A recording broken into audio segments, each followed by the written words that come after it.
She didn't realize her hands were shaking until the tray slipped, the wine glass hit the floor, and every diner in the room heard the crack. Maya froze. The sound echoed through the restaurant, sharper than the shards now scattered across the tile. And standing right in front of her, staring with cold amusement, was Claudia Van Aster, the billionaire's wife everyone feared. Claudia leaned back as if inspecting a stain. "Tell me," she said, her voice low but cutting, "is this your first job or just your first mistake today?" A few diners exchanged looks. Someone whispered, "She's doing it again." Someone else muttered, "Poor girl." Maya steadied her breath. "I'll clean it up." "You'll do more than that," Claudia replied. "I don't come here to watch a circus act. I expect competence, not whatever this display was." Maya crouched to gather the glass. Claudia snapped her fingers. "Don't touch it.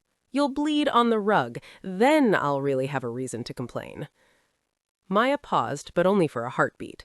She wrapped the shards in a napkin. "It's okay. I've got it." "Of course you do," Claudia said. "People like you always have it, right?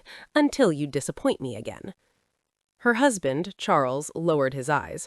He never defended anyone. Not staff, not strangers, and from what the whisper said, not even himself.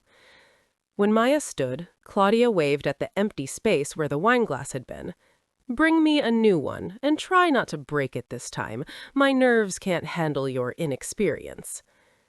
Maya walked toward the kitchen. Behind her, she felt dozens of eyes on her back, some pitying, some bracing for whatever was coming next. "First day?" the chef asked when she walked in. "Second," she said. "Whistle, and you already got her." He didn't have to say her name. Everyone knew who her meant. Jenna hurried over from the sink. "Are you okay? Don't let her get inside your head. She does this to everyone." "It's fine," Maya said. "Fine?" Jenna blinked. "She made Tony quit last month. She told him he had the emotional range of a paper napkin. He cried in the walk-in freezer for 40 minutes. Maya didn't answer. She didn't want to talk about it. She just wanted to get the wine, bring it out, and avoid giving Claudia another reason to attack her. But part of her knew the woman didn't need a reason. Some people were storms waiting for excuses. When Maya returned to the table with the new wine, Claudia stared at the bandage on her hand. "Oh, look," she said. "The waitress injured herself. Should I be worried about contamination, or is bleeding on customers part of the restaurant's charm now?" Maya placed the glass gently in front of her. "Your drink, ma'am." Finally, some semblance of effort. Charles shifted, clearly uncomfortable. "Claudia, maybe?" "No," she snapped. "Don't start. If you're going to defend her, do it silently." Maya stepped back. She didn't flinch at the comment. She'd learned over the years how to keep her face steady when someone tried to poke at her weak spots. But she felt the tension crawling across the dining room like static. Everyone was waiting for something, either Maya to crumble or Claudia to escalate. Claudia didn't disappoint. "What are you staring at?" she snapped at another server walking by. "Do your job. Honestly, this entire place has fallen apart." The server scurried off. Claudia smirked and returned her attention to Maya. "Now, about my order. I want the truffle pasta, but I don't want the truffle oil they usually use. It tastes cheap." "It's real truffle oil," Maya said gently. "I can ask the chef. I don't care what brand it is. If it tastes cheap, it's cheap." Maya nodded once. "I'll put the order in. And tell the chef not to overcook the pasta like he did last time." "I wasn't working last time." Claudia narrowed her eyes. "Is that your way of blaming someone else? Charming, truly charming." "I meant, don't interrupt me. It makes you look defensive." Maya kept her mouth shut. Claudia smiled like she'd won something. As Maya walked back toward the kitchen again, Mark intercepted her.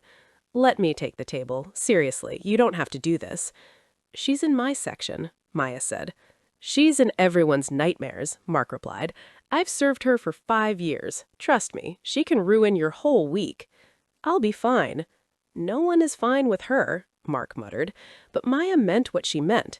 She could handle it. She'd grown up with louder voices, harsher tones, angrier explosions. Claudia was nothing new, just a different style of familiar chaos. When the pasta was ready, Maya carried it out. Claudia didn't even wait for her to set it down fully before inspecting it. "This looks dry," she said. "It's exactly how the chef prepared it." "Then tell him he doesn't know what he's doing." Claudia shoved the plate forward. "Take it back."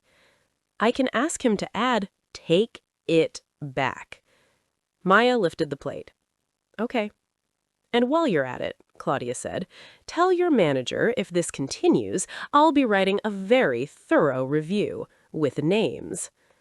Jenna, watching from another table, mouthed, "Oh no." Another server whispered, "She's gonna break." But Maya didn't break. She returned to the kitchen, and the chef threw down his towel. "What now?" "Dry pasta," Maya said. He stared. "It's supposed to be dry. It's truffle pasta, not soup." "She wants it wetter." "Wetter?" The chef blinked hard. "Is that the word she used?" "No." "Then what did she say?" "She said it looks dry." The chef muttered something in Italian and took the plate. "Fine, fine. I'll remake it. But if she sends it back again, I'm retiring." Maya waited. She took the new dish. She carried it out again. Claudia didn't even taste it. She only looked Maya in the eye and said, "No." "No?" Maya repeated. "No," Claudia said. "It still looks wrong. Why is this so hard for you people?" Maya exhaled. "I'm here to make your evening good," she said quietly. "But I can't do that if you're trying to hurt me." The words slipped out. She didn't plan them. They were instinct. Claudia froze. Her fork fell from her hand. She stared at Maya like she'd been hit. "What did you just say?" she whispered. Maya repeated, steady, calm, not afraid. "I can help you, but not if the goal is to hurt me." The entire dining room went still. A couple paused mid-conversation. Someone stopped chewing. Claudia's face, usually tight and controlled, softened for a fleeting second. Charles looked at his wife with open shock. Claudia? But Claudia wasn't listening to him. She was staring at Maya as if seeing someone else entirely. Her voice came out broken around the edges. "Why did you say that?" she asked. "Who told you to say those words?" "No one," Maya said. "It's just true." Claudia swallowed hard. Her eyes glistened, barely. "Someone said that to me once," she said, her voice trembling just enough to be noticeable. "My daughter, before she left." Maya didn't move. The entire room felt like it was holding its breath. "She told me I didn't love her," Claudia said. "She told me all I wanted was control." She pressed her fingers to her temples. "She told me I was impossible to please and impossible to be around." A tense laugh escaped her. "And I told her to leave if she didn't like it. So she did." Silence. Then Claudia breathed out shakily. "And hearing those words again, hearing them from you," she shook her head, "it feels like a warning." Maya didn't speak. She didn't want to break the moment or push it in any direction. Claudia looked down at the untouched pasta. "Take it away. I'm not hungry." Charles opened his mouth to say something, but Claudia raised a hand. "Not now, Charles." Maya collected the plate. She expected Claudia to snap again, to reclaim her usual power, to rebuild her walls. But she didn't. She just sat there, staring at her hands like she didn't recognize them. For the next hour, Claudia stayed quiet. She didn't insult anyone, she didn't complain, she didn't even look up. When the bill arrived, she signed it without a word. As she stood to leave, she hesitated, then walked back toward Maya, who was wiping down a nearby table. Claudia's voice was barely above a whisper. "Thank you." Maya didn't respond right away. She wasn't sure what Claudia was thanking her for, the service, the patience, or the moment that had cracked her open. Claudia cleared her throat. "I reminded you of something I needed to face, something I've avoided for a long time." She let out a small, unsteady breath. "I'm sorry if I hurt you." It was the strangest apology Maya had ever heard. Small, real. "Thank you," Maya said quietly. Claudia nodded once and left without another word. The moment she stepped out, the dining room buzzed. What did you do to her?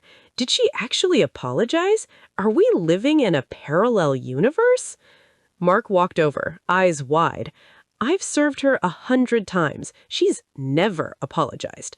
Not even when she spilled her own soup on a baby once. Jenna nodded hard. She apologized to you. Do you understand how insane that is? Maya didn't answer. She wasn't celebrating. Something in Claudia's expression still lingered in her mind, a deep sadness, sharper than any insult she'd thrown that night.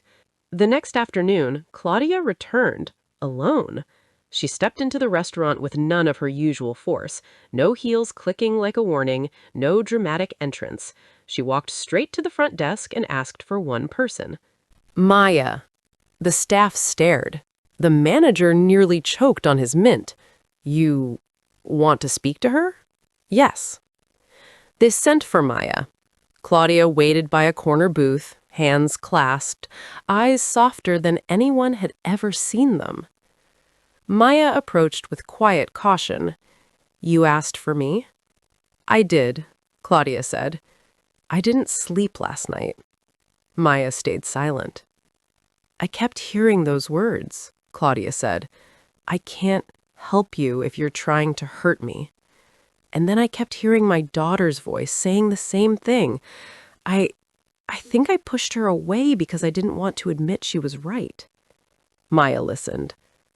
I treated people terribly, Claudia said. Not because I enjoy cruelty, though I'm sure it looked that way. I treated people terribly because being cruel felt safer than being honest. Maya didn't judge her. She simply asked, Do you want to change that? Claudia nodded. I do, but I don't know where to start. Maya took a breath. Start with one person, and start by being honest, not perfect. Claudia looked away. I don't know how to reach her. Then start by apologizing for not knowing. Claudia's composure cracked again, just slightly. You remind me of her. Not in looks, in the way you speak, calm, direct. She used to talk like that. Maya lowered her voice. My mom used to shout a lot too. Claudia's eyes flicked up.